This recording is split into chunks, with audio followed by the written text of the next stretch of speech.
Hello friends, welcome to युक्ति professional classes. इस video में हम UGC net paper 1 unit 1 teaching aptitude के कैरेक्टरिस्टिक्स ऑफ टीचिंग देख रहे हैं। अगर आपने मेरे चैनल को सब्सक्राइब नहीं किया है तो मेरे चैनल को सब्सक्राइब शेयर एंड लाइक ज़रूर करिए। चलिए अब हम स्टार्ट करते हैं। पहला है कि इसमें शिक्षा के विभिन्न स्तर होते हैं। मतलब कि जो टीचिंग होती है, जो हम सीखते हैं, जो शिक्षा होती है वो अलग अलग स्टेज पे हमको प्राप्त करनी होती है। जैसे सबसे पहले जहाँ पे प्राइमरी स्कूल में जा रहे हैं, उसके बाद सबसे पहले तो हम घर में सीख रहे हैं। जो बच्चा पैदा होता है वो अपने पेरेंट्स से जो इनफॉर्मल वे में सीखता है। उसके बाद वो स्कूल जाता है, वहाँ प्राइमरी, मिडिल और हायर लेवल पर हमें एजुकेशन मिलती है।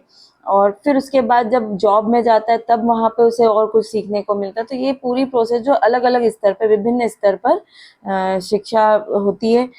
मेनली इसमें जो बांटा गया है मेमोरी लेवल, जो टीचिंग को बांटा गया है 3 लेवल पे बांटा गया है, जिसमें है memory level, understanding level and reflecting level, जो हम आगे की वीडियो में देखेंगे।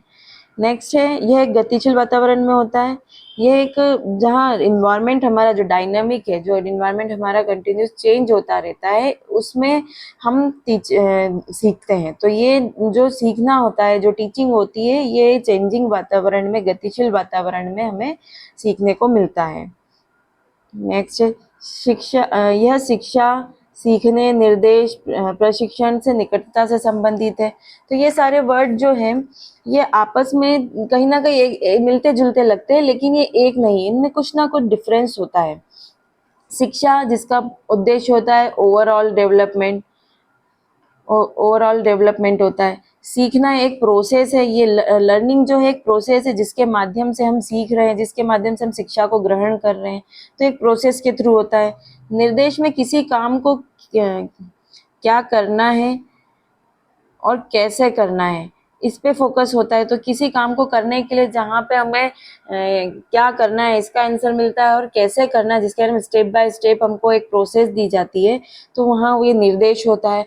प्रशिक्षण जो होता है, ट्रेनिंग जो होती है, जो पर्टिकुलर किसी स्किल को डेवलप करना है, हमें किसी कौशल को ग्रहण करना है और उसमें परफेक्शन लाना है, उसके हमें बारे में जानना है, तो वहाँ ट्रेनिंग दी जाती है। आप पर्टिकुलर जैसे जॉब में जा रहे हैं, वहाँ पे अगर किसी काम में एरिया कोई वर्क ऐसा है जो सीखना पड़ेगा, तो वहाँ पे पहले ट्रेनिंग दी जाती है। तो वो ट्रेनिंग दी जाती है कि आपको इस वर्क प्रोफाइल पे काम करना है, तो यहाँ पे पहले आपको उसके बारे में जानना होगा, तो उस स्किल के बारे में जानना होगा, तो वहाँ पे ये ट्रेनिंग दी जाती है।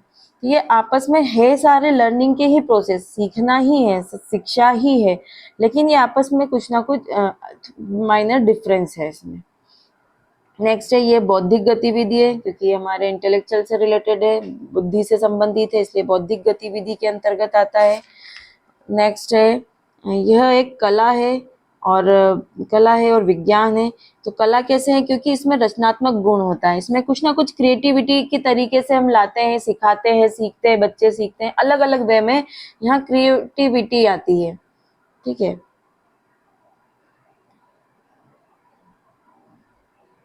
क्रिएटिविटी होती है। और विज्ञान होगा, विज्ञान के लिए जो प्रिंसिपल्स होते हैं, जो कौशल होती है, जो टेक्निक्स यूज होती है, तो यहाँ पे टीचिंग को करने के लिए हमें कुछ ना कुछ टेक्निक्स का यूज करना पड़ता है, स्किल्स की ज़रूरत होती है, तो यहाँ पे ये विज्ञान के रूप में भी माना जाता है। नेक्स्ट है, यह आत्मसंगठन की ओर प्रवृत्त करता है। यह जो सेल्फ ऑर्गेनाइजेशन है उसकी ओर प्रवृत्त होता है। मतलब धीरे धीरे सीखते सीखते वो हम आत्म संगठन, अपने सेल्फ ऑर्गेनाइजेशन की ओर बढ़ते हैं। ये एक सामाजिक सेवा है। सामाजिक सेवा है मतलब कि सामाजिक प्रक्रिया एक तरीके से, कि ये समाज के लिए की जाती है, समाज द्वारा किया जाता है, क्योंकि जो बच्चे हैं समाज में ही रह रहे हैं, तो ये समाज के लिए हुआ।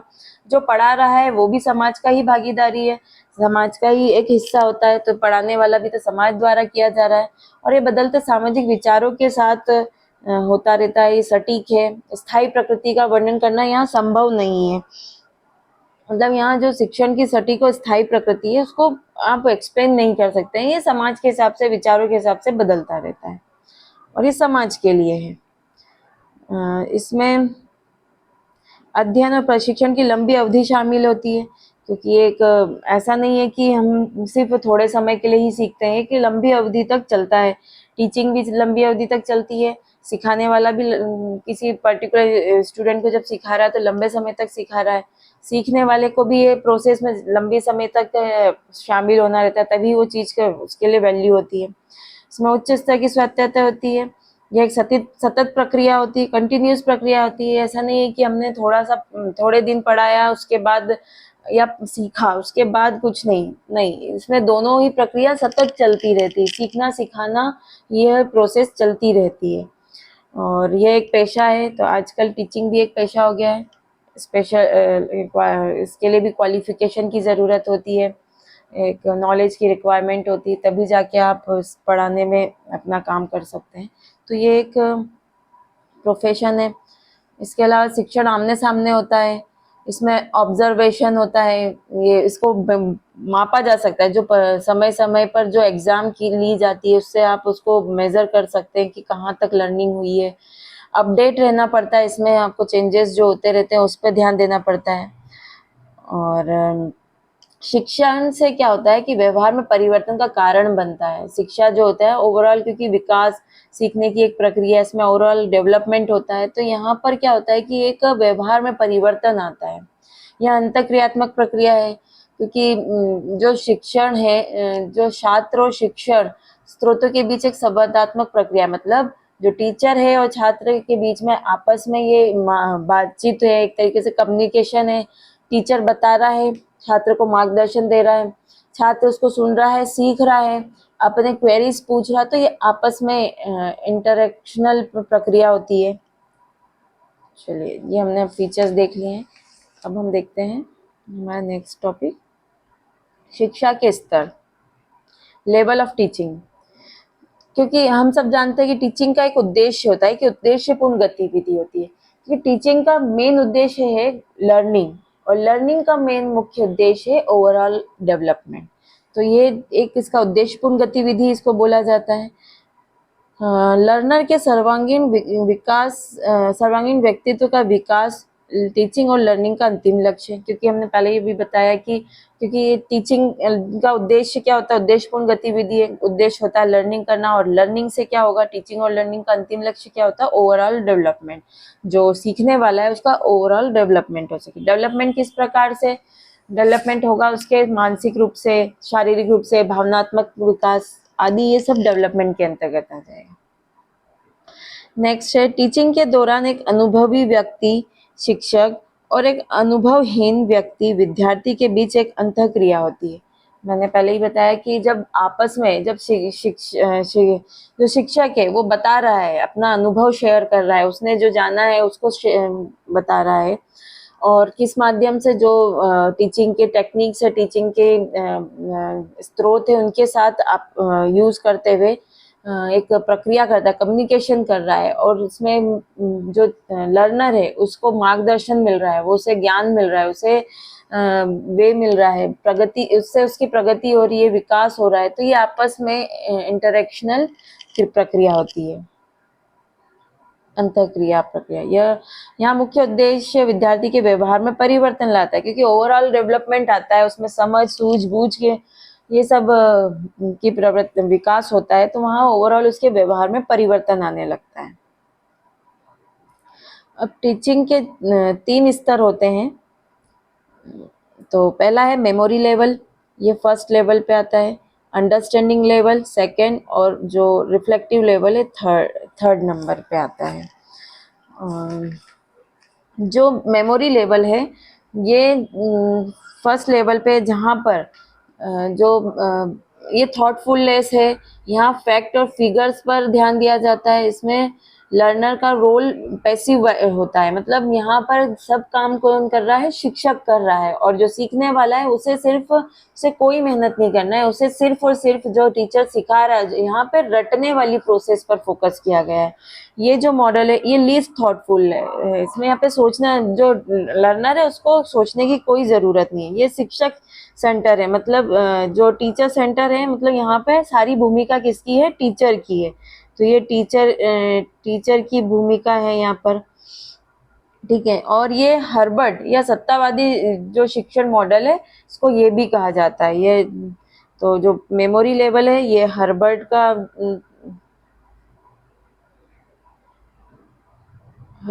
का मॉडल भी बोला जाता है इसे। और ये लीस्ट थॉटफुल है इसमें, क्योंकि सोचने समझने की ज़रूरत नहीं है। यहाँ पे सारा काम टीचर करता है, तो इसलिए यहाँ पे एक्टिव भूमिका किसकी होती है? टीचर की होती है। और इनएक्टिव पैसिव भूमिका जो होती है वो लर्नर की होती है। ये सबसे पहले स्टेज पे आता है, क्योंकि जब बच्चा प्राइमरी स्कूल में सब जब जाता है KG1 KG2 जो जिस क्लास में पढ़ता है नर्सरी में, तो वहाँ उसे फैक्ट समझने की ज़रूरत नहीं है, वहाँ उसे समझ भी नहीं आएगा। तो वहाँ पहले उसे फैक्ट रटाए जाते हैं। A for Apple, B for ball, ये पहले उसे सिखाना पड़ता है, ये उसे रटाना पड़ता है। तो वो जो स्टेज है वो मेमोरी लेवल में आती है। इसके बाद जो है सेकंड जो है अंडरस्टैंडिंग लेवल। तो अंडरस्टैंडिंग लेवल में जहाँ पर सब्जेक्ट मैटर, ये जो जो है यहाँ पे सब्जेक्ट मैटर पर ध्यान दिया जाता है। यहाँ पे अंडरस्टैंडिंग लेवल होता है, यहाँ की जो विषय वस्तु है वो सब्जेक्ट मैटर होती है। यहाँ पर जो एडल्ट है, जो बच्चा है, अब उसे जो फैक्ट पता है उसे और एक्सप्लेन किया जाता है। जो ऑलरेडी वो फैक्ट जान चुका है उसे उसको एक्सप्लोर किया जाता है। उन फैक्ट्सों को मिलाकर नए ज्ञान की ओर दिया जाता है इन्हें। तो यहाँ भी टीचर को ही बताना होता है, लेकिन यहाँ पर लर्नर की भी भूमिका होती है। वो क्योंकि सीख रहा है, यहाँ पे वो भी शामिल होता है इसमें। ये जो मॉडल है ये थॉटफुल है, और ये मॉरिसन के द्वारा दिया गया है। मॉरिसन के द्वारा दिया गया है। और इस मॉडल को लोकतांत्रिक शिक्षण मॉडल भी कहा गया है। थर्ड जो है रिफ्लेक्टिव, ये जो थर्ड है रिफ्लेक्टिव लेवल, ये लेवल जो है कि इसमें हर चीज ऑटोनोमस लेवल बोला जाता है इसको, कि यहाँ पे अब नेचुरली सीखता है। खुद स्टूडेंट खुद ही क्वेश्चन लाता है, खुद ही उसका आंसर ढूंढता है। वो इतना सक्षम हो जाता है, वो इतना सोच समझने के लिए सक्षम हो जाता है कि वो खुद ही सारी प्रोसेस कर लेता है। ये शिक्षार्थी मतलब ये लर्नर सेंटर्ड हो जाता है, क्योंकि यहाँ पे सारे काम लर्नर ही करता है। इस टीचिंग मॉडल को जो दिया है ये हंट का टीचिंग मॉडल कहा जाता है, टीचिंग मॉडल है। और इसे लेजिस फेयर भी का मॉडल भी कहा जाता है। चलिए अब हम आगे देखते हैं। ये थ्योरी थी, अब हम देख लेते हैं इसको। तो रिफ्लेक्टिव जो लेवल है, जो थर्ड नंबर पे लेवल है, ये मोस्ट थॉटफुल होता है, इसमें सबसे ज़्यादा विचारशील होता है। ये हर्बर्ट द्वारा दिया गया है। अंडरस्टैंडिंग लेवल है, समझ का स्तर होता है, मॉरिसन द्वारा दिया गया है। मेमोरी लेवल जो है ये लीस्ट थॉटफुल है, सबसे कम विचारशील है, ये हंट द्वारा दिया गया है। अब हम आइए एक एक करके सारे मॉडल्स को देख लेते हैं।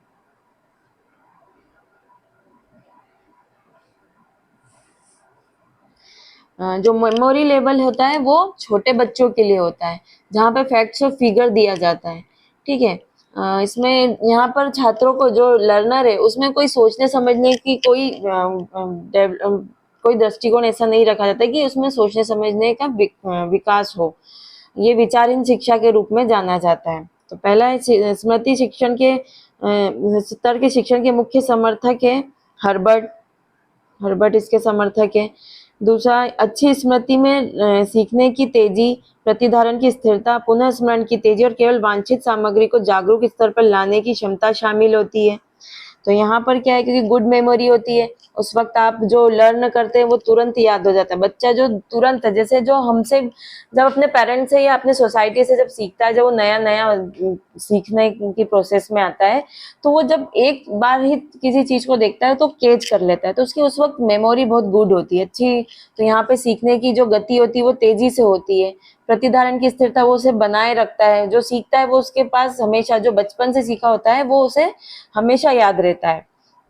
और पुनः स्मरण की तेजी होती है उनमें, और केवल वांछित सामग्री को जागरूक स्तर पर लाने की क्षमता शामिल होती है। पर इसमें रिक्वायरमेंट है, हायर लेवल का एजुकेशन यहाँ नहीं आ पाता है।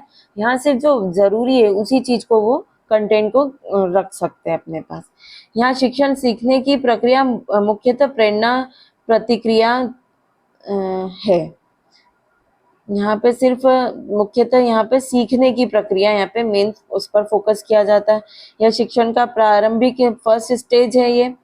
और स्मृति स्तर पर टीचिंग और लर्निंग मुख्यतः तथ्यात्मक सामग्री को स्मृति में संजोने के बारे में। यहाँ केवल फैक्ट दिया जाता है, फैक्ट और फिगर, जैसे ABCD 1 2 3 ये सब फैक्ट्स है, फिगर्स वगैरह है, अनाराम वगैरह, तो ये चीजें पहले इसके बारे में दिया जाता है, इन सब चीजों को दिया जाता है ताकि वो इससे समझ सके, शब्द बनाना सीख सके, सेंटेंस बनाना सीख सके। तो पहले इसका इनिशियल लेवल पे इन चीजों का ज्ञान दिया जाता है उन्हें।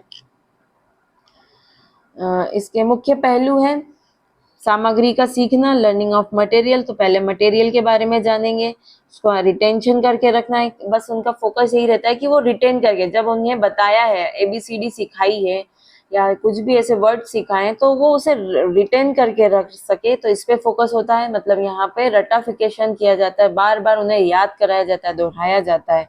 आवश्यकता अनुसार सामग्री का पुनरुत्पादन किया जाता है, जैसे वापस से जब जरूरत पड़ती है वापस से उस चीज को रिप्रोड्यूस किया जाता है। तो यहाँ पर जो है आवश्यकता अनुसार सामग्री का पुनरुत्पादन किया जाता है। तो यहाँ फैक्ट्स एंड फिगर्स पे ज्यादा फोकस किए जाते हैं। स्मृति स्तर शिक्षण के उद्देश्य क्या है? तो इसका मुख्य उद्देश्य लर्नर को ज्ञान और जानकारी प्रदान करना है। तो यहाँ केवल सिर्फ और सिर्फ उसको हमें नॉलेज देना है, इंफॉर्मेशन देना है, बस इस पर फोकस किया जाता है। दूसरा है कि लर्नर द्वारा प्राप्त ज्ञान मुख्यतः तथ्यात्मक होता है, जो स्मरण या रटने के माध्यम से प्राप्त होता है। तो यहाँ जो सिखाया जा रहा है वो से केवल मेमोराइज कराया जाता है, बार बार उसे दोहराया जाता है, रटना पड़ता है। जो फैक्ट्स है बताए हैं, जो एक्वायर कराया है ज्ञान, तो ये कैसे करवाया जाएगा? बार बार याद करा के कराया जाएगा, रटवाया जाएगा। यह केवल ब्लूम के टैक्सोनॉमी के ज्ञान आधारित उद्देश्यों को कवर करता है। हम आगे ब्लूम टैक्सोनॉमी भी पढ़ेंगे, तो इसके उद्देश्य के को कवर करता है ये शिक्षण। यह शिक्षण विषय केंद्रित होता है। यहाँ पे जो टीचिंग है सब्जेक्ट सेंटर्ड होता है, सॉरी यहाँ पे ये टीचर सेंटर्ड होता है, क्योंकि यहाँ पे सारी तैयारी जो करता है, सारे जो क्या पढ़ाना है, कैसे पढ़ाना है, ये सब टीचर करता है सारा, और सब्जेक्ट जो है उसके बेसिस पे करता है। और सरल और यादगार चीजें विद्यार्थी को सिखाई जाती है। यहाँ ऐसा नहीं है कि हायर लेवल की पढ़ाई चालू कर दी, यहाँ पहले सरल चीजें चित्रों के माध्यम से सिखाया जा रहा है, छोटी छोटी चीजें जो है अलग अलग तरीके से खेलते कूदते सिखाया जा रहा है, सरल और यादगार तरीके से ऐसी चीजें सिखाई जाती है। यहाँ विषय सामग्री अच्छी तरह से संगठित और सरल होती है। प्रदान किया गया ज्ञान निश्चित, संरचित और प्रेक्षणीय होता है, स्ट्रक्चर होता है, डिफाइन होता है, ऑब्जर्वेबल होता है, मतलब उसको ऑब्जर्व किया जा सकता है।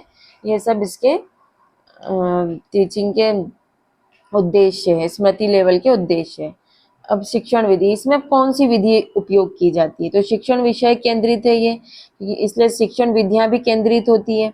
तो यहाँ पे जो सॉरी जो टीचिंग की जो मेथड्स है वो भी एक फोकस की जाती है, फिक्स होती है। अभ्यास कराया जाता है, समीक्षा, पुनरावृत्ति और प्रश्न पूछना, इस टाइप की शिक्षण विधियां यूज होती है।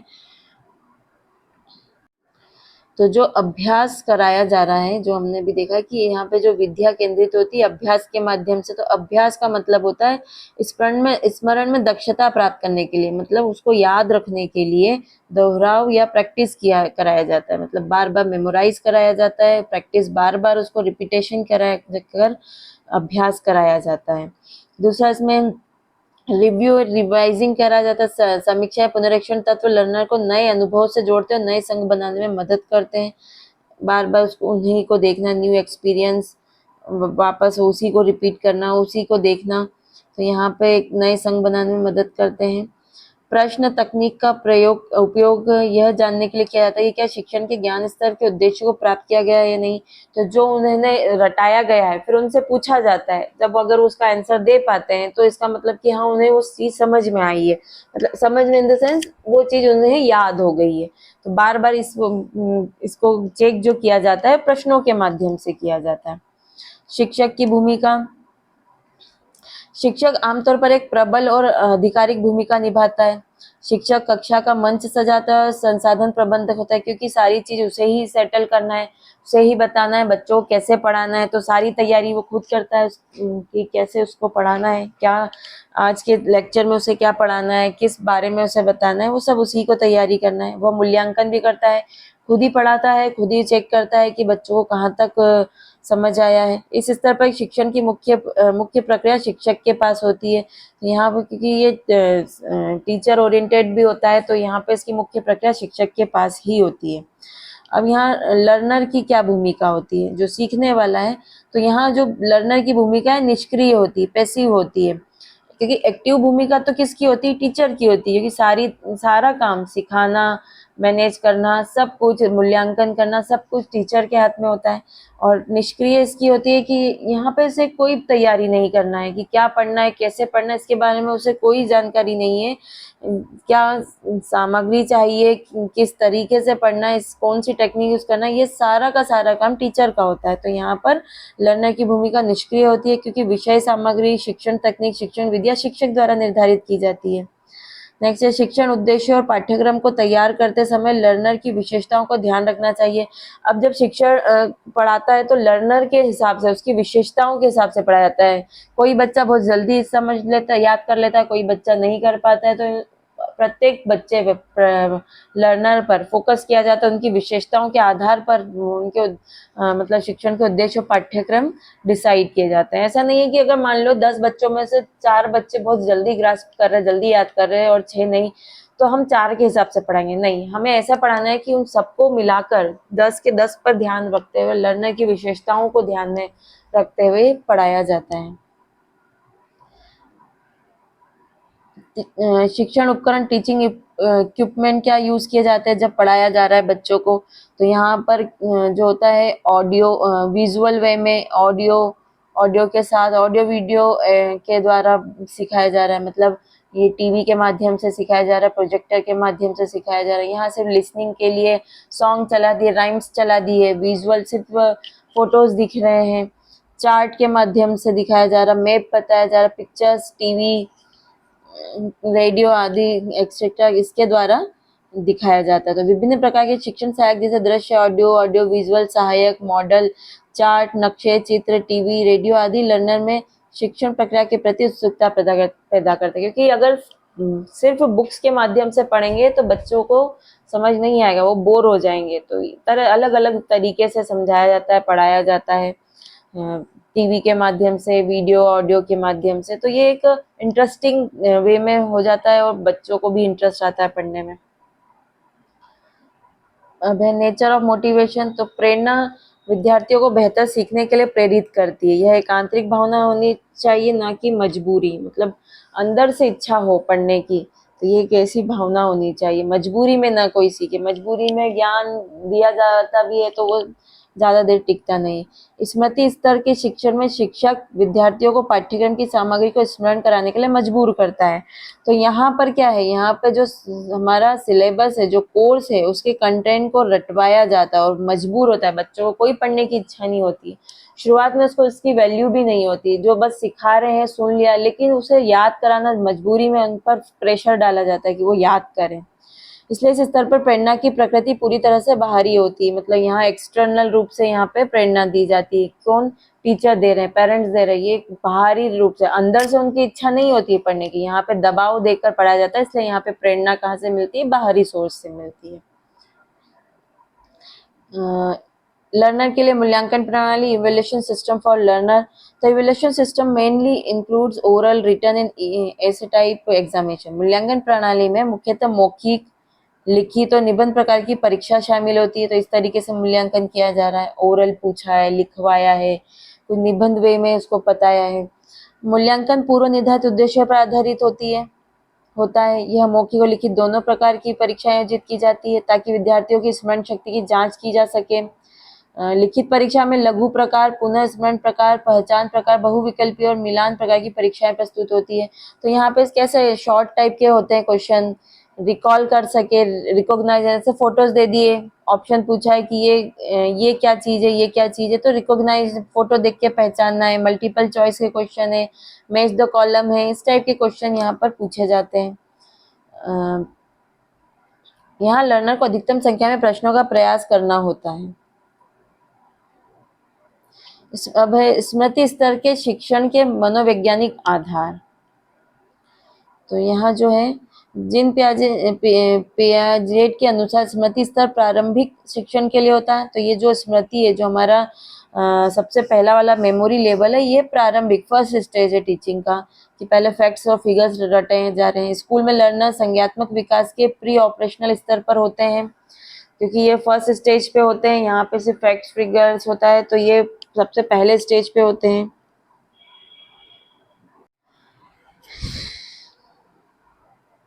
कॉग्निटिव डेवलपमेंट है, मतलब पहले रट के सबसे इनिशियल लेवल पर रट के सीखेगा। यहाँ अंडरस्टैंडिंग वगैरह कुछ नहीं, पहले नॉलेज को ग्रास्प करने का यहाँ पे फोकस होता है। अमूर्त अवधारणाओं पर काम नहीं कर सकते हैं। उनके मानसिक विकास के अनुसार वे सरल अवधारणाओं को उनके सच्चे अर्थ और प्रकृति का विश्लेषण किए बिना सीख सकते हैं। सामान्य तो उनमें सीखे गए तथ्यों पर चिंतन करने की अपेक्षा नहीं की जाती है। यहाँ पे कोई सोच विचार नहीं किया जाता है, बस याद किया जाता है। हर्बर्टन थ्योरी के अनुसार इस स्तर पर युवा विद्यार्थियों का मस्तिष्क बड़ी मात्रा में तथ्यात्मक जानकारी के लिए तैयार होता है। तो यहाँ सिर्फ और सिर्फ फैक्ट्स जानने के लिए ही मस्तिष्क तैयार रहता है, और इसमें अवधारणाएं, तत्व, संरचनाएं, मॉडल और सिद्धांत शामिल होते हैं। वे स्मरण के माध्यम से बड़ी संख्या में चीजों, वस्तुओं और सामग्री के बारे में जानकारी प्राप्त कर सकते हैं और रख सकते हैं। पावलोव और स्किनर ने कंडीशनिंग थ्योरी का समर्थन किया, जो इस विचार को पुष्ट करती है कि सही प्रतिक्रिया को प्रबल करके लंबे समय तक सीखने को बनाए रखा जा सकता है और भविष्य के लिए आसान बनाया जा सकता है। नेक्स्ट है overall thought on memory level teaching, स्मृति स्तर के शिक्षण पर समग्र विचार। तो यह कहना उचित नहीं होगा कि स्मृति स्तर का शिक्षण पूरी तरह से अर्थहीन बेकार है, क्योंकि फैक्ट्स जब तक याद नहीं होंगे हम कैसे आगे चीजों को अंडरस्टैंडिंग करेंगे। तो यह अर्थहीन बेकार लेवल नहीं है, ये भी जरूरी है। यह छोटे बच्चों के लिए बहुत उपयोगी है, जिनकी मानसिक क्षमता और संज्ञात्मक स्तर कम है अभी, क्योंकि उन्हें सोचने समझने का भी उनका दिमाग डेवलप नहीं हुआ है, उनका माइंड अभी डेवलप नहीं हुआ है। तो अभी सिर्फ उन्हें फैक्ट्स, सोचने समझने वाली चीजें उनके लिए कोई उपयोगी नहीं है, अभी सिर्फ उन्हें फैक्ट्स जानने की जरूरत है। ऐसे बच्चों को अभी भी शिक्षण सामग्री, अवधारणा, तत्व आदि पर विचार करने और चिंतन करने की आवश्यकता है। तो यहाँ पे शिक्षण सामग्री, कंसेप्ट, मटेरियल, इन्हीं चीजों पर चिंतन फोकस किया जाता है और कुछ नहीं। स्मृति स्तर के शिक्षण के लिए सुझाव दिए हैं कि शिक्षण सामग्री वस्तुनिष्ठ और उपयोगी होनी चाहिए ना, ये यूजफुल होना चाहिए। यहाँ पे जो भी मटेरियल, टीचिंग मटेरियल यूज कर रहे हैं वो ऑब्जेक्टिव और यूजफुल हो। शिक्षण सामग्री सीमित और सरल से जटिल होनी चाहिए। लिमिटेड होना चाहिए, मतलब बहुत ज्यादा सिलेबस, ज्यादा चीजें नहीं कि बहुत सारे फैक्ट्स दे दिए, नहीं, लिमिटेड होना चाहिए। और सिंपल से पहले तो सिंपल सिखाया जाए, उसके बाद उस पर धीरे धीरे कॉम्प्लेक्स की ओर बढ़ा जाए। शिक्षण सहायक पर्याप्त होने चाहिए और सामग्री के हिस्सों को एकीकृत और अच्छी तरह से क्रमबद्ध होना चाहिए। विषय वस्तु की प्रस्तुति का व्यवस्थित और संगठित तरीका होना चाहिए। छात्रों की स्मरण शक्ति में सुधार मापने के लिए निरंतर मूल्यांकन का दायरा होना चाहिए। छात्रों की स्मरण शक्ति में सामग्री को बनाए रखने के लिए अधिक अभ्यास और अभ्यास से बढ़ाया जा सकता है। निर्देश के दौरान निरंतर प्रबल करने का दायरा होना चाहिए। ये अभी हमने हमारा मेमोरी लेवल देखा। अब आते हैं सेकेंड स्टेज, अंडरस्टैंडिंग लेवल। तो अंडरस्टैंडिंग लेवल जो ये मॉडल दिया है, ये किसने दिया है? मॉरिसन ने दिया है। इसके समर्थक मॉरिसन है। तो मॉरिसन समझ इस अंडरस्टैंडिंग लेवल के शिक्षण के मुख्य प्रस्तावक है ये। और यह स्मृति प्लस अंतर्दृष्टि है, क्योंकि यह केवल तथ्यों को याद करने से आगे बढ़ता है। यहाँ पे अभी तक हमने क्या था, मेमोरी लेवल में तथ्यों को याद किया है। अब यह जो तथ्यों को याद किया है उससे आगे बढ़ता है। यह विषय की महारत पर केंद्रित करता है, मतलब उसको और एक्सप्लोर करता है, उस सब्जेक्ट को और जानने की कोशिश किया जाता है। यहाँ पे यह छात्रों को सामान्यीकरण, सिद्धांत, तथ्य और कुछ अनुप्रयोग भाग को भी समझने में मदद करता है। तो यह जनरलाइजेशन, उस क्या प्रिंसिपल है, क्या फैक्ट्स है, फैक्ट्स के पीछे क्या प्रिंसिपल है, फैक्ट्स के बारे में उसके क्या एप्लीकेशन, उसको कैसे अप्लाई करना है, उसको कैसे जनरलाइजेशन किया जाता है, तो इस बारे में जाना जाता है, मदद करता है उसको समझने में। यह छात्रों को बौद्धिक व्यवहार विकसित करने के लिए अधिक से अधिक अवसर प्रदान करता है। तो यहाँ पे क्योंकि जो फैक्ट्स है, जो रटा हुआ है, उससे आगे बढ़ने के लिए, उसको समझने के लिए कोशिश की जाती है, तो यहाँ बौद्धिक व्यवहार का विकास होता है। इस स्तर पर शिक्षण स्तर समझ स्तर के शिक्षण की तुलना में उच्च स्तर पर खड़ा होता है, क्योंकि यहाँ पर जो अंडरस्टैंडिंग लेवल है ये हाई लेवल पर पहुंच जाता है यहाँ, क्योंकि यह अधिक विचारशील है, क्योंकि फैक्ट से आगे बढ़ा जाता है, यहाँ पे ज्ञान को और आगे बढ़ाया जाता है, इसलिए यह विचारशील होता है। यहाँ सोचना समझने की अंडरस्टैंडिंग लेवल में सोचने समझने वाली स्टेज आ जाती है। विद्यार्थियों की संज्ञात्मक क्षमता या मानसिक विकास अधिक विकसित होते हैं, क्योंकि यहाँ पे अब उसके ज्ञान को एक्सप्लोर कर रहे हैं, जो चीज ऑलरेडी वो सीख चुका है उससे आगे बढ़ा जा रहा है, उन्हीं तथ्यों को यूज करते हुए उसे और आगे ज्ञान दिया जा रहा है। वे अधिक तर्क संगत तरीके से तथ्यों को सोचने, प्रस्तुत करने, सही ढंग से विश्लेषण करने, निष्कर्ष निकालने की सक्षम होते हैं, क्योंकि अब वो उनमें एक स्टेज आगे बढ़ता है, वो उससे सोचने समझने की इसमें डेवलप होती है स्थिति। तो यहाँ पर निष्कर्ष निकालने में भी सक्षम होता है, वे सिद्धांतों और तथ्यों के बीच के संबंधों का मूल्यांकन करने में सक्षम होते हैं। तो वो जो फैक्ट्स याद किए हैं, जो फैक्ट्स उन्हें पता है और वो क्यों है, किस लिए है, उस बारे में और आगे ज्ञान प्राप्त करता है। वो मूल्यांकन करने में सक्षम हो जाता है कि इसे कैसे प्राप्त किया जाए। तथ्यों के आत्मसात करने के लिए जगह भी प्रदान करते हैं, उसे कैसे ग्रहण किया जाए इस बारे में वो आगे काम करने लगता है। इसका उद्देश्य संशोधित ब्लूम की वर्गीकरण के अनुसार समझ स्तर का शिक्षण निम्नलिखित उद्देश्यों का लक्ष्य रखता है। जो ब्लूम टेक्सोनॉमी, जो ब्लूम्स क्लासिफिकेशन है, उसमें जब वापस उसमें चेंजेस जो लाया गया, उसके समझ स्तर के का शिक्षण का है ये। तो यहाँ इसके उद्देश्य है, मुख्य रूप से यह निर्देशात्मक संदेशों की व्याख्या, उदाहरण, वर्गीकरण, तुलना, निर्देशात्मक संदेशों के निष्कर्ष द्वारा समझ है। तो यहाँ जो उसे ज्ञान है ऑलरेडी, जो उसे पता है, तो यहाँ उसे और निर्देशात्मक संदेशों की व्याख्या, जो उसे ज्ञान इंस्ट्रक्शन मिले हैं उसकी और व्याख्या, एक्सप्लेनेशन होती है। उदाहरण जैसे क्लासिफिकेशन के माध्यम से, कंपैरिजन के माध्यम से और इंस्ट्रक्शन के माध्यम से और चीज़ों को एक्सप्लोर करता है, और चीज़ों को वो सीखता है। फिर अनुप्रयोगों, उद्देश्यों में व्यवहारिक जीवन स्थितियों में सिद्धांत नियमों के उपयोग को निष्पादित और लागू करने के लिए एक उचित प्रक्रिया का उपयोग शामिल है। एग्जीक्यूशन से रिलेटेड है। एप्लीकेशन ऑफ ऑब्जेक्टिव्स जो हो रहा है, जो ज्ञान है उसके पास, उसको एप्लीकेशन ला रहा है, तो इसमें क्या इंक्लूड है, एक प्रॉपर प्रोसीजर है उसको एग्जीक्यूट करने के लिए, उसको कैसे उपयोग में लाना है इस बारे में, इम्प्लीमेंटेशन की, उसको कैसे लागू करना है, उसका क्या यूज है, उस प्रिंसिपल का क्या यूज है, उस रूल्स का क्या यूज है, ये प्रैक्टिकल लाइफ में कैसे, सिचुएशन में कैसे उपयोग होगी, इस बारे में इसमें वो सीखता है। विषय सामग्री व्यापक और स्मृति स्तर के शिक्षण की तुलना में अधिक विस्तृत है। तो जो मेमोरी लेवल है, जो सब्जेक्ट सामग्री, उससे ये उसकी तुलना में ये और आगे बढ़ता है। सामग्री में उचित वास्तविक जीवन स्थितियों में सिद्धांत सामान्यकरण और अनुप्रयोग भी शामिल है। तो यहाँ पर जो जीवन में उन सिद्धांतों का क्या वास्तविकता है, यह चीज भी यहाँ पे सीखता है। सामान्यकरण, जनरलाइजेशन क्या है जीवन के, इन चीजों को वो यहाँ पे सीखने लगता है। यहाँ टीचिंग मेथड और इक्विपमेंट है, तो दे इंक्लूड्स द फॉलोइंग। तो यहाँ पे व्याख्या की जाती है, क्योंकि चीज़ों को और एक्सप्लोर करना है। चर्चा, डिस्कशन होता है। इंडक्टिव, डिडक्टिव मेथड यूज़ की जाती है, और एग्जाम्पल के माध्यम से, एक्सप्लेनेशन के माध्यम से और इसे क्लैरिफाई किया जाता है और एक्सप्लोर किया जाता है और ज्ञान दिया जाता है। चलिए नेक्स्ट है, कक्षा का माहौल अधिक प्रेरणादायक होता है, क्योंकि यहाँ से अब शिक्षार्थी सीखता है तो उसे और जिज्ञासा पैदा होती है। शिक्षार्थी सीखने की प्रक्रिया में सक्रिय रूप से शामिल होते हैं, तो यहाँ पे अब लर्नर भी एक्टिव, क्योंकि मेमोरी लेवल में लर्नर पैसिव था और सिर्फ टीचर एक्टिव था। यहाँ पर अब टीचर भी एक्टिव है, लेकिन साथ ही साथ लर्नर भी एक्टिव पोजीशन में आ जाता है।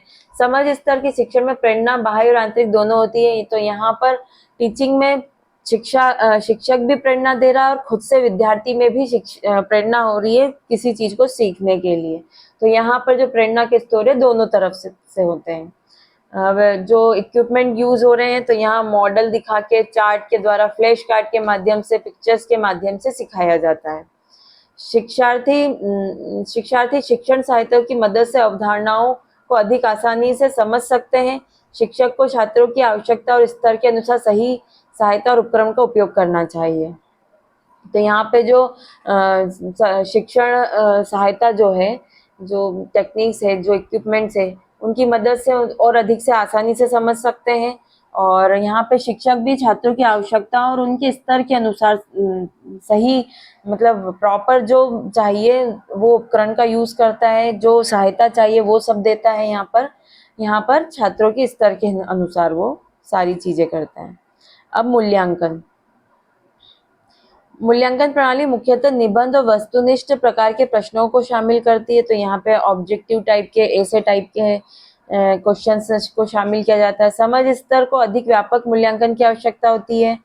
परीक्षणों और उपकरणों को उचित योजना बनानी चाहिए। जो टेस्ट और टूल्स होंगे वो प्रॉपर प्लानिंग के साथ यूज किए जाएंगे। यहाँ पे नियोजित परीक्षण छात्रों की समझने, ग्रहण करने, विश्लेषण करने, संश्लेषण करने और भेद करने की क्षमता का मूल्यांकन कर सकते हैं। जो प्लान टेस्ट है वो क्या इवेल्युएट कर सकते हैं, वो स्टूडेंट की एबिलिटी को कर सकते हैं, वो क्या ग्रास्प कर रहे हैं, एनालाइज कर सकते हैं, सिंथेसाइज कर सकते हैं, डिस्क्रिमिनेट कर सकते हैं, विभेद कर सकते हैं। तो मूल्यांकन के द्वारा इस तरीके से जाना जा सकता है। इन क्षमताओं की मौखिक लिखित परीक्षाओं का उपयोग करके जांच की जा सकती है। तो उन्होंने जो सीखा है, जो उनमें लर्निंग आई, जो क्षमता कैपेसिटी बनी है, तो उसे ओरल और रिटर्न में एग्जाम लेकर जांच कर सकते हैं कि कहाँ तक उन्हें ये चीज समझ आई है। व्यवहारिक ज्ञान की परीक्षा के लिए कुछ जगह होनी चाहिए। अब यहाँ पे टीचर का जो रोल है, शिक्षक महत्वपूर्ण भूमिका निभाता है। वो शिक्षण सामग्री प्रस्तुत करता है और उसमें रुचि उत्पन्न करता है। तो यहाँ पे जो भी सामग्री है वो टीचर प्रस्तुत करेगा और स्टूडेंट में रुचि पैदा करेगा। विषय सामग्री की प्रस्तुति का क्रम, निर्देश का तरीका, मूल्यांकन में प्रयुक्त विधियां सभी शिक्षक की शक्ति में रहती है। तो कैसे पढ़ाना है, किस क्रम में पढ़ाना है, क्या इंस्ट्रक्शन है, क्या तरीका है, क्या इवैल्यूएशन की मेथड होगी, ये सब शिक्षक के हाथ में होती है। शिक्षार्थी की भूमिका अधिक सक्रिय होती है, उसे इस स्तर पर कड़ी मेहनत करनी होती है। इस स्तर पर प्रतिभागी माध्यमिक शिक्षार्थी होते हैं। वे सामग्री को और अधिक जानने के लिए अधिक पहल कर सकते हैं। शिक्षक और शिक्षार्थी दोनों शिक्षक द्वारा निर्धारित ढांचे के भीतर बातचीत करते हैं। तो यहाँ दोनों का रोल होता है, दोनों ही एक्टिव मोड में है, दोनों ही अपने अपने पार्ट पर काम करते हैं। नेक्स्ट है थर्ड, हमारा जो लेवल है वो है रिफ्लेक्टिंग लेवल ऑफ टीचिंग, चिंतनशील स्तर का शिक्षण। तो ये जो दिया गया था ये हंट का टीचिंग मॉडल है। तो यह स्तर शिक्षण का सर्वोच्च और सबसे व्यवहारिक स्तर है। समाज अपेक्षा करता है कि व्यक्ति पूरे परिदृश्य को समझ सके और अपने ज्ञान को लागू कर सके। इसे आत्मनिरीक्षण स्तर भी कहा जाता है। इसे क्या आत्मनिरीक्षण स्तर भी कहा जाता है, इंट्रोस्पेक्टिव लेवल। इसका अर्थ है भी किसी चीज के बारे में गहराई से सोचना, मतलब किसी भी ज्ञान को जो मिला है, जहाँ उसे जिज्ञासा हुई है उस बारे में, थोड़ी जो हम सेकंड लेवल में देखते हैं, जिज्ञासा जिस बारे में हुई है उसने उस बारे में जाना, लेकिन उसको और गहराई से जानना है तो वो थर्ड लेवल में, रिफ्लेक्टिव लेवल में आता है। लर्नर इस स्टेज पे पहुंच जाता है कि वो खुद से सीख रहा है, खुद ही क्वेश्चन कर रहा है, खुद ही सीख रहा है, खुद ही टेक्निक्स यूज कर रहा है और गहराई से चीजों को सोचने लगा है। यह अत्यधिक विचारशील और उपयोगी है। छात्रों का प्राथमिक स्थान होता है और शिक्षक द्वितीय स्थान ले लेते हैं। अब क्योंकि यहाँ पे छात्र ही सारी भूमिका निभा रहा है तो यहाँ शिक्षक की दूसरी भूमिका हो जाती है। हाँ, अगर कहीं उसे किसी चीज में प्रॉब्लम आ रही है तो वो शिक्षक से पूछ सकता है कि इस चीज के लिए मैं क्या यूज कर सकता हूँ, यहाँ वो एक एडवाइस ले सकता है। तो यहाँ इसलिए शिक्षक की द्वितीय स्थान पे भूमिका हो जाती है। एक शिक्षार्थी इस स्तर को केवल स्मृति स्तर और समझ स्तर के बाद ही प्राप्त कर सकता है। तो सबसे पहले उसे मेमोरी लेवल और अंडरस्टैंडिंग लेवल से होकर ही गुजरना पड़ेगा, तभी जाके वो रिफ्लेक्टिव लेवल पर आएगा। चिंतनशील स्तर शिक्षार्थी को जीवन की वास्तविक समस्याओं को हल करने के लिए बनाता है।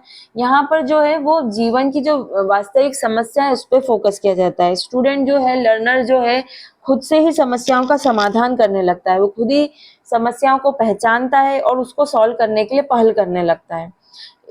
इस स्तर पर छात्र को एक वास्तविक समस्या का सामना करने के लिए बनाया जाता है। वास्तविक समस्या क्या है उस पर फोकस करता है। कक्षा का माहौल पर्याप्त रूप से खुला और स्वतंत्र होना चाहिए।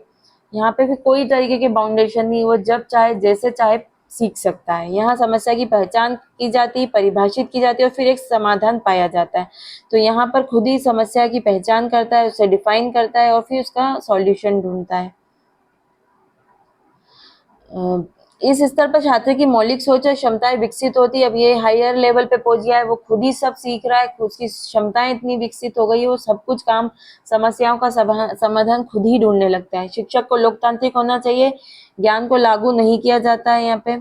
छात्र सक्रिय हो जाते हैं, उन्हें नवाचारी और कल्पनाशील बनना पड़ता है। अलग अलग वे में वो खुद ही सोचते हैं, कल्पना में होते हैं, नया नया चीजें लाते हैं।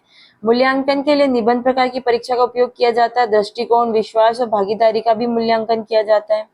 चिंतनशील स्तर के शिक्षण के गुण हैं, तो इस स्तर पर शिक्षण शिक्षार्थी केंद्रित होता है यहाँ पे, क्योंकि स्टूडेंट सेंटर्ड हो जाता है।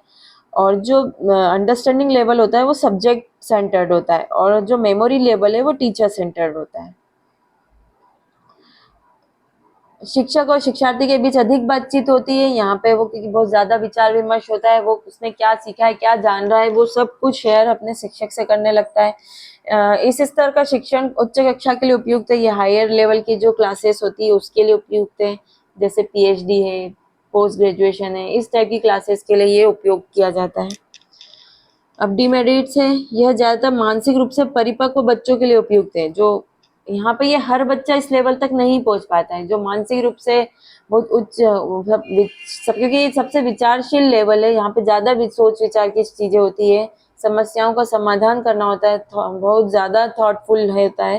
तो यहाँ पर ये हर व्यक्ति, हर बच्चा नहीं इसको उपयोग कर सकता, केवल परिपक्व बच्चे ही, जो मैच्योर्ड चिल्ड्रन है वही, मेंटली मैच्योर्ड, वही इसको यूज कर सकता है। अध्ययन सामग्री न तो संगठित होती, न ही पूर्व योजित या व्यवस्थित होती है। तो यहाँ पर जो भी है सीखना है, स्टूडेंट को खुद से सीखना है, यहाँ पे कोई वेल प्लान्ड स्ट्रक्चर नहीं होता है, खुद ही के माध्यम से खुद ही को ढूंढना होता है, खुद ही को इसकी एक योजना बनानी पड़ती है। यहाँ पे कोई पूर्व नियोजित या व्यवस्थित योजना नहीं होती है। मेमोरी लेवल में जो है, यहाँ पर एक सब्जेक्ट है, उसी को फिक्स है कि इसी को पढ़ाना है, तो यहाँ पर ऑलरेडी एक पूर्व नियोजित प्लानिंग होता है कि यही पढ़ाना है। अंडरस्टैंडिंग लेवल में भी उसी के आगे के लेवल पर जाता है, यहाँ पे भी पूर्व नियोजित होता है, शिक्षक को पता होता है कि उसे क्या पढ़ाना है, कैसे पढ़ाना है, और लर्नर भी उसमें पार्टिसिपेट करता है। लेकिन यहाँ पे खुद लर्नर को ही सारा काम करना होता है, तो यहाँ पे पहले से प्लानिंग नहीं होती है, क्योंकि दूसरे लेवल में शिक्षक अपनी भूमिका निभाते हैं, तो वो वहाँ पे पहले से प्लानिंग करते हैं, सारे कैसे पढ़ाना है, क्या पढ़ाना है, कब पढ़ाना है, किस मेथड से पढ़ाना है, वो डिसाइड करते हैं। लेकिन यहाँ पे खुद लर्नर को डिसाइड करना होता है, खुद खोजना होता है। चलिए, ये हमारे टीचिंग के लेवल पढ़े। अब हम कुछ और कि जो स्टूडेंट और लर्नर जो है वो कौन कौन से जो जिस वातावरण में वो ज्ञान दे रहे हैं, पढ़ रहे हैं, ये गतिशील वातावरण होता है, जहाँ लगातार परिवर्तनशीलता रहती है, चेंजेस होते रहते हैं। ये जो फैक्टर्स है, ये टीचर, लर्नर, ये भी एक चर होते हैं एक तरीके से। तो ये किस टाइप के चर हैं, हम इस बारे में देखना चाहेंगे। तो शिक्षण संचार द्वारा हावी होता है, तो ये कम्युनिकेशन के द्वारा ही आपको शिक्षण मिलेगा। जो स्वभाव में बहुत गतिशील होता है, शिक्षण समय और स्थान के अनुसार बदलता है। इसका वातावरण तीन चर के बीच बातचीत करता है, मतलब चर मतलब वेरिएबल्स। तो तीन वे में ये काम करता है, स्वतंत्र, निर्भर और मध्यवर्ती चर। तीन टाइप के चर होते हैं। एक इंडिपेंडेंट होगा, जो खुद सिखा रहा है, जैसे टीचर जो होता है इंडिपेंडेंट होता है, वो किसी पर डिपेंडेंट नहीं होता, वो पढ़ा रहा है। डिपेंडेंट कौन होगा? लर्नर होगा, वो टीचर पर डिपेंडेंट होगा। और मध्यवर्ती चर है कि क्योंकि एक बेस चाहिए हमारे पास, एक करिकुलम सब्जेक्ट पाठ्यक्रम होना चाहिए, तो वो मध्यवर्ती चर होता है। तो जैसा कि छात्र शिक्षण के लिए शिक्षकों पर निर्भर होता है, तो ये निर्भर चर हो गया। शिक्षक छात्रों के व्यवहार को नियंत्रित करने की स्थिति में होते हैं, क्योंकि शिक्षक ही नियंत्रित करता है, इसलिए ये स्वतंत्र चर है, वो नियंत्रित करेंगे, वो सारी चीजें बताएंगे। और शिक्षण विधियां जो है, शिक्षण निर्देशात्मक है, सुविधाएं, प्रेरक तकनीकें जो शिक्षण सिखाने की प्रक्रिया को भी सुविधाजनक बनाती है, ये मध्यवर्ती चर होते हैं। अगर हम शिक्षक, शिक्षार्थी, पाठ्यक्रम, भौतिक स्थिति मतलब मौसम को देखना चाहते हैं, तो निम्नलिखित परिदृश्य उभरते हैं। द्विध्रुवीय से चतुर्भुज तक के अलग अलग एक स्टेजेस, प्रक्रियाएं फॉलो की जाती है। चलिए, तो टीचिंग जो है यह एक द्विध्रुवीय प्रक्रिया है। तो द्विध्रुवीय प्रक्रिया जब होते हैं, तब वहाँ पे टीचर और लर्नर शामिल होते हैं इस प्रोसेस में। फिर जब त्रिध्रुवीय प्रक्रिया जब बोला गया है तो इसका मतलब है इसमें शिक्षार्थी है, लर्नर है, टीचर है, और इस प्रोसेस को यूज करते करते हुए एक हमें पाठ्यक्रम मिलता है, यहाँ करिकुलम है। तो जब त्रिध्रुवीय होता है तो यहाँ लर्नर, टीचर और करिकुलम यूज किया जाता है। जब यह चतुर्भुज प्रक्रिया होती है तो यहाँ पर करिकुलम होता है, प्रोसेस का यूज करते हुए करिकुलम को, जो हमारा पाठ्यक्रम है, उसको पढ़ाया जाता है फिजिकल क्लाइमेट में टीचर और लर्नर के साथ। लर्नर और टीचर भी इसमें शामिल होते हैं। तो ये चार टाइप इसमें प्रक्रिया में चार चीजों शामिल होती है। अब है आधुनिक अवधारणा के अनुसार शिक्षा अधिक त्रिध्रुवीय प्रक्रिया, जिसमें छात्र, शिक्षक और सामाजिक पर्यावरण शामिल है। अन्य चर भी है जो शिक्षण को गतिशील बनाते हैं। चलिए आज के लिए इतना ही, मिलते हैं हम नेक्स्ट वीडियो में। Thank you.